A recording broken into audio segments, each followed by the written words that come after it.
حقيقة خبر وفاة الفنانة الجزائرية سميرة لورانيز. ضجت مواقع التواصل الاجتماعي خلال الساعات اللي فاتت بخبر وفاة الفنانة الجزائرية سميرة لورانيز في حادث سيارة بالجزائر، حيث انتشرت المنشورات بشكل واسع عبر الفيسبوك وتويتر وبعض الصفحات غير الرسمية، مما أثار حالة من الجدل والحزن بين متابعيها ومحبيها. لكن عند التحقق من المصادر الرسمية ومن حسابات الفنانة على منصات التواصل الاجتماعي، يتضح أن كل هذه الأخبار لا أساس لها من الصحة. إذ تواصل الفنانة سميرة لورانيز نشاطها الفني والإعلامي بشكل طبيعي جدا، وتنشر أعمالها الجديدة عبر حسابها على انستجرام ويوتيوب. كما خرجت الفنانة بنفسها للرد على كل هذه الإشاعات عبر خاصية الستوري على حسابها في انستجرام، مؤكدة أن كل ما يتم تداوله مجرد خبر كاذب لا أساس له من الصحة، وأضافت: حسبي الله ونعم الوكيل.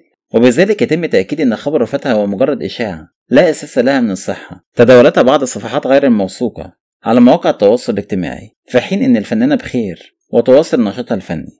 ولحد هنا كان الفيديو خلص، إلى اللقاء في فيديو جديد وخبر جديد.